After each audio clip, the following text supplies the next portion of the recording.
आज से शुरू हो रही है हमारा इकोनॉमिक्स की पूरी 10-10 मिनट वाली सीरीज। यानी तुमने पूरे साल भर तो पढ़ ही लिया होगा, बट आखिर में क्या होता है, जो लास्ट मिनट वीडियो होती है ना, वो बहुत इंपॉर्टेंट होती है। ताकि हमने यहाँ पे पूरा चैप्टर, हमारे पास पढ़ने का टाइम तो होती नहीं है, 10 मिनट में अगर तुमको पूरा चैप्टर का एक समरी मिल जाएगा, तब जाके यहाँ पे तुमको क्या कॉन्फिडेंस मिलेगा कि हाँ मुझे चैप्टर पूरा आता है करके। साथ में ये भी बताऊंगा कि एग्जाम की पॉइंट ऑफ व्यू से कौन सा ज्यादा इंपॉर्टेंट है, ठीक है। इसलिए मैंने लिख रखा है कि 12 मिनट में फुल मार्क्स। अब ये देखो, अब सबसे पहले ये रिक्वेस्ट है कि जैसे वीडियो आते ही उसको 2x पे 4x पे नहीं मार देना, फिर तो रैप सुनते रह जाओगे, कुछ याद भी नहीं रहेगा, ठीक है। ऑलरेडी शॉर्टेज बिल्कुल शॉर्ट वीडियो है 10 मिनट का, तो उसको नॉर्मल लेवल पे ही देखते रहना, ठीक है। चलो शुरू करते हैं। पहला chapter, Indian economy on ewe of independence. ठीक, देखो ये पूरा जो पेज है समर, ये बस 2 पेज का है। 2 पेज बड़ा ढंग से पढ़ना, एक एक इंफॉर्मेशन दूंगा एग्जाम के लिए कौन सा इंपॉर्टेंट है। स्टार्ट करो। एस्टेब्लिशमेंट ऑफ ब्रिटिश रूल, यानी कब स्टार्ट हुआ था, यानी आफ्टर बैटल प्लासी 1757 के बाद ये क्या हो गया, स्टार्ट हो गया। किसकी के साथ हुआ था, किस लिए हुआ था, वो एग्जाम में नहीं भी आएगा, मैं यहाँ पे बताऊंगा भी नहीं, वही बताऊंगा जो पेपर में आने वाला है। तो देखो, economic condition ewe of independence क्या हुआ था, स्टैग्नेंट इकोनॉमी। इसका मतलब क्या है, very slow growth of economy, very slow growth, यानी इकोनॉमी की ग्रोथ हो नहीं रहा था। कितना, 0.5% ऑफ ग्रोथ पर कैपिटा आउटपुट पर ईयर, यहाँ पे यानी 0.2% से भी यहाँ पे कम था। यानी बहुत टाइम पे बुक में लिखा होगा कि लेस देन 2%, यानी है कितना, 0.5%।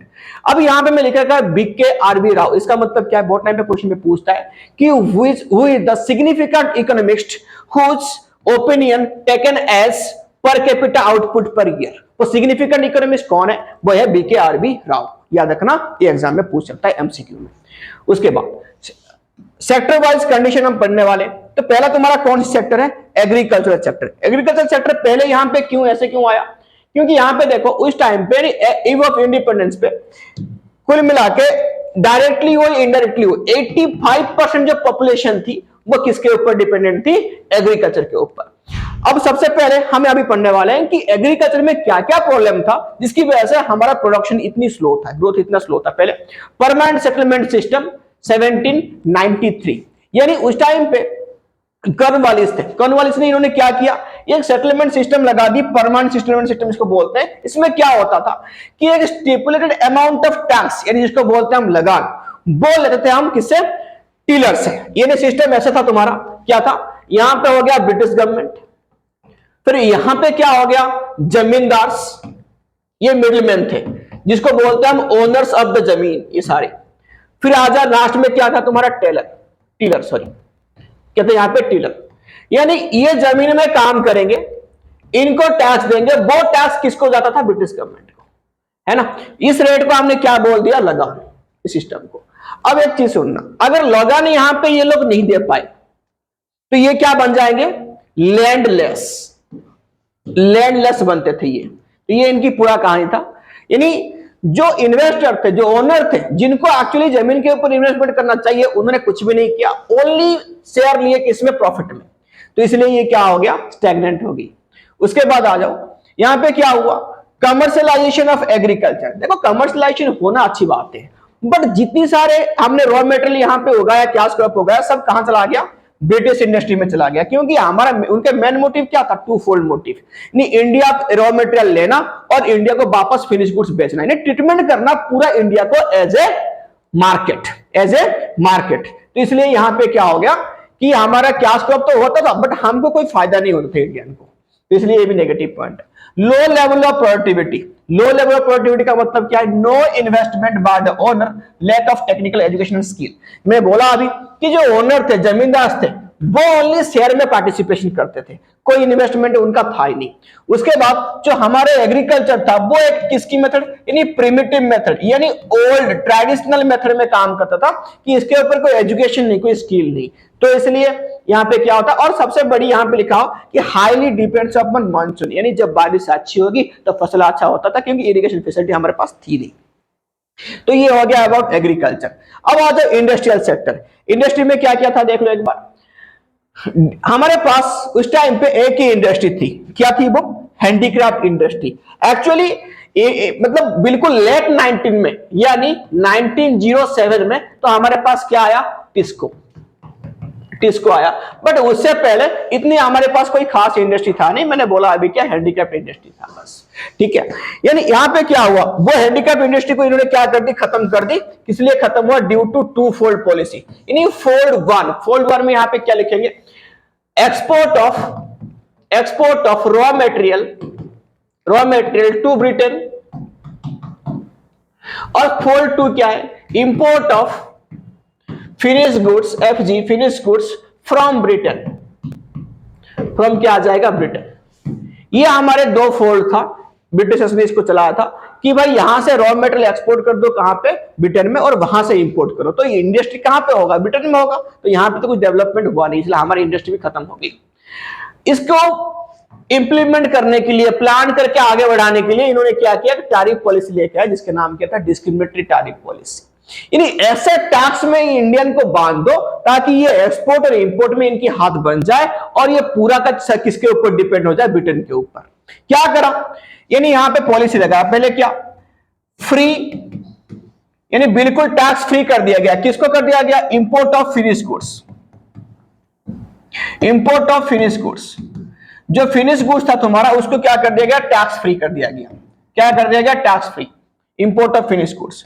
सेकंड, टैक्स फ्री किसको कर दिया गया, export of raw material, export of raw material यहां पे क्या कर दिया, टैक्स फ्री कर दिया। कहां पे, टू ब्रिटेन।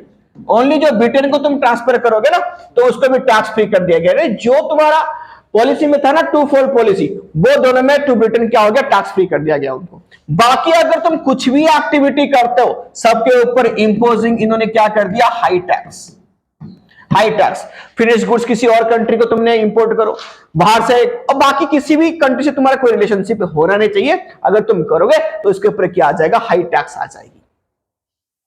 उसके बाद फिर क्या हुआ, negative effect of decline in handicraft industry. जाहिर सी बात है, हमारे कहने का मतलब क्या है इसमें कि उस टाइम पे एक ही इंडस्ट्री था, हैंडीक्राफ्ट इंडस्ट्री, और उसी इंडस्ट्री को इन्होंने क्या कर दिया, डिक्लाइन कर दिया। तो नेगेटिव पड़ेगा, लोग बेरोजगार हो जाएंगे। तो देखो, राइज इन अनएम्प्लॉयमेंट, हमारा अनएम्प्लॉयमेंट क्या होगा, बढ़ गई। और rise in import of finish goods, हम दूसरी ब्रिटेन के ऊपर डिपेंड हो गए और वहां से क्या करने का, मंगाने लग गए फिनिश गुड्स, क्योंकि यहां पे तो कुछ हुआ नहीं। Shortage of capital goods industry, मैंने बोला था अभी, जो हमारा किसको है कैपिटल गुड्स इंडस्ट्री, वो 1907 में आया था और 1912 में, यानी 1912 में प्रोडक्शन स्टार्ट किया था। तो उससे पहले हमारे पास कैपिटल गुड्स इंडस्ट्री नाम से कुछ भी नहीं था। Limited role of public sector, public sector कहने का मतलब कौन है रे, गवर्नमेंट। तो कौन सी गवर्नमेंट उस टाइम पे काम करती थी, ब्रिटिश गवर्नमेंट। वो चाहती वैसे भी नहीं थी कि हमारे यहाँ पे कुछ हो, इसलिए टू फोल्ड मोटिव लेकर आया था। तो इसलिए यहाँ पे क्या हो गया, पब्लिक ने, गवर्नमेंट ने कुछ भी सपोर्ट नहीं किया। अब बात करते हैं हम फॉरेन ट्रेड की। फॉरेन ट्रेड तुम्हारा क्या है, एक्सपोर्ट और import of, export and import of क्या लिखा है यहां पे, export of raw material and import of finish goods. यानी फॉरेन ट्रेड के नाम से यही हो रहा था कि मोर देन 0.5%, यानी 50% से ऊपर जो ट्रेड था हमारा, मोर देन 50% जो ट्रेड था वो किसके साथ था, सॉरी, मोर देन 50% जो ट्रेड था वो था ब्रिटिश गवर्नमेंट के साथ। किसके साथ था, ब्रिटिश गवर्नमेंट। इसके अलावा हम और भी ट्रेड कर रहे थे, किस किस के साथ, कौन सी कंट्री के साथ, नंबर 1 कौन सा तुम्हारा है, ईरान, श्रीलंका, फिर चाइना। ठीक है, इन 3 कंट्री के साथ हमारा रिलेशनशिप था, बट ज्यादा 50% ज्यादा किसके साथ था, ब्रिटिश गवर्नमेंट के साथ था। ठीक है, तो एक्सपोर्ट ऑफ रॉ, बाकी जो हम हमारा था बस एक्सपोर्ट ऑफ रॉ मटेरियल करना और इंपोर्ट ऑफ फिनिश गुड्स करना। मोनोपोली कंट्रोल बाय ब्रिटिश, मैंने बोल दिया कि 50% से ऊपर। ड्रेन ऑफ इंडियन वेल्थ, यानी इंडिया की जो वेल्थ था, रॉ मटेरियल था, बिल्कुल ड्रेन हो गया थ्रू, जब इन्होंने शुरू कर दी ना 1869 में सुएज कैनाल, तब जाके हमारा जो ट्रेड उन्होंने फास्ट कर दी। फास्ट कैसे करी, यानी एक उनको जाना पड़ता था अभी कम से कम 20,000 किलोमीटर दूर, अब इन्होंने सुएज कैनाल खोद के वो डिस्टेंस को कम कर दिया। कैसे करा अभी दिखा रहा हूं मैं। यानी यहां पे हुआ क्या, देखो ये है वर्ल्ड मैप हो गया, कहां रहा हमारे इंडिया, देखो ये हमारा इंडिया, देखो ये हमारा इंडिया ही है। अब पहले बिफोर सुएज कैनाल वो यहां से निकले, यहां से घूमे घूमे घूमे जाके यूके में यहां से पहुंचे। ठीक है, ये कितना किलोमीटर था, ऊपर लिखा था मैंने, यहां पे कर देता हूं, तकरीबन 20,000 किलोमीटर, 20,000 किलोमीटर था ये। बट सुएज कैनाल यहीं से खोद दिया उन्होंने, ये सुएज कैनाल, ये बड़ा यहां से गए, बस खत्म कहानी। यानी जो किलोमीटर इनका 20,000 था, इसको 12,000 तक किलोमीटर लेकर आया, यानी हाफ क्या कर दिया इन्होंने, डिस्टेंस को बिल्कुल आधा ही कम कर दिया। तो इसकी वजह से ट्रेड क्या हो गया, यहां पे फास्ट हो गया। ठीक है, अब आगे देखो।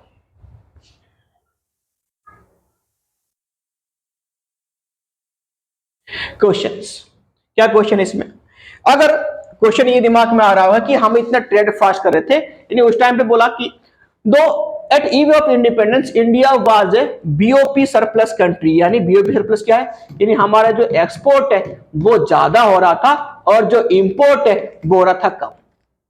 तो अच्छी बात है कोई कंट्री के लिए, but why per capita growth is less than 2%। ऐसा क्यों था, क्योंकि जो पैसा हमने एक्सपोर्ट हमने करा वो पैसा गया कहां, वो सारे पैसा, यानी अंग्रेजों ने हमारे खिलाफ लड़ा हमारे पैसों से, यानी वार एक्सपेंस में खर्चा कर दी। एक्सपेंसेस ऑन ऑफिस सेटअप, क्या कर दिया इन्होंने, ऑफिस सेटअप में खर्चा कर दिया, यानी खुद की एडमिनिस्ट्रेटिव बिल्डिंग बनाने में। इंपोर्ट ऑफ इनविजिबल आइटम, यानी शिपिंग। डेमोग्राफिक कंडीशन, यानी उस टाइम पे हमारे जनता की कैसे हालत थी, है ना। देखो डेमोग्राफिक कंडीशन क्या है, पहले क्या आ गया, high birth rate and death rate. मैं बोलूं तो जो हमारा डेथ रेट, बर्थ रेट था वो 48/1000 था, और जो डेथ रेट था वो 40/1000 था। यह हमारा क्या था, बर्थ रेट, और यह हमारा डेथ रेट ये था। लो लिटरेसी, यानी इवन 16% ऑफ टोटल पॉपुलेशन, 16% मात्र लिटरेसी। अगर फीमेल परसेंटेज की बात करें तो ओनली कितना था, 7% ओनली। ठीक है। पुअर हेल्थ फैसिलिटी, हमारे पास मेडिकल थी नहीं, डॉक्टर नहीं थे, तो हेल्थ फैसिलिटी कहां से अच्छा होगा। IMR, infant mortality rate 218/1000। अगर 1000 छोटे बच्चे, यानी इन्फेंट, इसका मतलब क्या है कि एज लेस देन 1 ईयर, तो यानी उनकी अगर 1000 बच्चे पैदा होंगे तो कितने की डेथ हो जाएगी, 218। लो लाइफ एक्सपेक्टेंसी, यानी उस टाइम पे जो लाइफ एक्सपेक्टेंसी थी वो थी 32 ईयर, यानी 32 ईयर में इंसान मरता नहीं था, बट जब हेल्दी लाइफ जिसको बोलते हैं विदाउट एनी डिजीज, कब तक जीता था वो, 32 ईयर्स ऑफ एज तक। अब आ जाओ ऑक्यूपेशनल स्ट्रक्चर, यानी हमारे 3 सेक्टर में डिवाइड है, primary sector, secondary sector and tertiary sector. कौन सी सेक्टर में कितना लोग काम करते थे। प्राइमरी सेक्टर क्या है हमारा, जो काम हम करते थे जमीन, जैसी लैंग्वेज में बोलूं तो जमीन से जुड़े हुए, एक्सट्रैक्शन, माइनिंग, फिशिंग, एग्रीकल्चर, ये सब सारे चीज। तो इसमें कितने परसेंट लोग थे, 72%। यानी मैक्स हमारे इंडियन इकोनॉमी क्या था, एग्रेरियन इकोनॉमी, सारे लोग किसके ऊपर डिपेंड थे, एग्रीकल्चर के ऊपर। अब सेकेंडरी का मतलब क्या है, दो industries convert the raw materials into finished goods, तो ये सेकेंडरी में, इसमें कितने थे, 10%। टर्शियरी में, सर्विस सेक्टर में कितने थे, 18%। आगे देखो, अब हम बात करेंगे इसकी इंफ्रास्ट्रक्चर की। इंफ्रा में क्या था, देखो इंफ्रा में क्या क्या था। इंफ्रा में देखो यहां पे रोड उन्होंने बनाया, क्या बनाया, रोड। किस लिए बनाया, उनकी खुद के मकसद के लिए बनाया था। क्या है कि यहां से ज्यादा रॉ मटेरियल ले जा सके एंड मोबिलाइजिंग द आर्मी। अगर कोई ठीक है रॉ मटेरियल हम नहीं बेच रहे तो वहां पे आर्मी जाना जरूरी है ताकि दबदबा बना सके और रॉ मटेरियल से छीन सके। रेलवे को उन्होंने इंट्रोड्यूस किया था इसलिए ताकि उनको मार्केट एक्सप्लोर मिल जाए, यानी जहां पे कल्चरल बैरियर है उनको क्या करेगा, डिस्टर्ब करेगा, वहीं पे रेलवे जाएगा, यानी huge amount of raw material वो लेके जा सके पोर्ट तक लेके चले गए, फिर वहां से आराम से इजीली शिप से ले जाएंगे। तो यहाँ पे क्या था, रेलवे, देखो यहाँ पे 2 क्वेश्चन यहाँ पे याद रखना। अब क्वेश्चन पूछेगा इंट्रोडक्शन ऑफ रेलवे इंट्रोड्यूस कब हुआ था, तो यहाँ पे लिखना 1850। अब अगर क्वेश्चन पूछेगा व्हेन लोकोमोटिव्स आर इंट्रोड्यूस, यानी इंसान को लेने वाली ट्रेन जो है, तो यानी लोकोमोटिव्स कब इंट्रोड्यूस हुआ, वो आएगा 1853। तो दोनों यहाँ पे ईयर को ध्यान देना, खाली पूछेगा रेलवे कब इंट्रोड्यूस हुआ तो यहाँ पे लिखना 1850, व्हेन लोकोमोटिव्स आर इंट्रोड्यूस तो लिखना यहाँ पे 1853। ठीक है। तो वाटर ट्रांसपोर्ट इन्होंने भी यहाँ पे किया था, यानी बंदरगाह वगैरह बना था, सारे पोर्ट तो इसलिए हुआ था रॉ मटेरियल ले सके। लास्ट में कम्युनिकेशन के लिए क्या क्या था ना, पोस्टल एंड टेलीग्राफ, यानी अपनी खुद की एडमिनिस्ट्रेशन को स्ट्रॉन्ग करने के लिए पोस्टल और टेलीग्राफ का इन्होंने क्या किया था, इंट्रोड्यूस किया था। तो ये सब करने के बाद लास्ट में आ जाओ कि पॉजिटिव इंपैक्ट क्या था कॉलोनियल रूल का ना, हमने पूरा पढ़ा।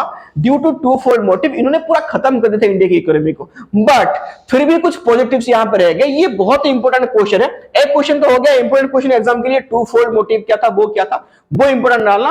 और ये एक इंपॉर्टेंट क्वेश्चन है, positive impact of colonial rule ये क्या था। तो यहाँ पे क्या क्या, नंबर 1 इंप्रूव ट्रांसपोर्टेशन, हमने बोला रेलवे, रोड इन्होंने बनाया ट्रांसपोर्टेशन के लिए, तो बहुत अच्छा था। इंट्रोडक्शन ऑफ मॉनेटरी सिस्टम, तो हमारे पास क्या था कि यहाँ पे किंग रूल था, तो किंग रूल के हिसाब से क्या था, जो राजा आएगा तो वो क्या करेगा, अपनी हेड की कॉइन या अपने हिसाब से कोई कॉइन इशू करेगा। बट यहाँ पे इन्होंने क्या कर दिया, सारे सिस्टम को कंबाइन कर दी, इन्होंने यहाँ पे नोट पेपर इस करेंसी को इंट्रोड्यूस कर दिया। Effective administrative system, king rule हटाया, यानी यहाँ पे स्टेप बाय स्टेप मिनिस्टर्स होंगे, उसके और मिनिस्टर्स होंगे, जो अभी की हमारा डेमोक्रेसी रूल है, तो इन्होंने यहाँ पे क्या करा, इंट्रोड्यूस कराया। यहाँ पे क्या हो गया, कमर्शियलाइजेशन ऑफ एग्रीकल्चर, यानी हम जो एग्रीकल्चर करते हैं हैंड टू माउथ, इन्होंने ऐसा नहीं किया। एग्रीकल्चर करो बट कुछ मार्केट में बेचने के लिए भी रखो, ताकि हमारा सेविंग्स एंड इन्वेस्टमेंट हैबिट बढ़ जाएगा एंड पॉवर्टी थोड़ा सा कम हो जाएगी। ठीक है, ये था हमारा पूरा चैप्टर की समरी एंड इंपॉर्टेंट क्वेश्चंस इस चैप्टर के रिगार्डिंग। अगर सच में तुमको समझ में आया होगा तो सब्सक्राइब करना, शेयर करना एंड साथ में लाइक भी कर देना।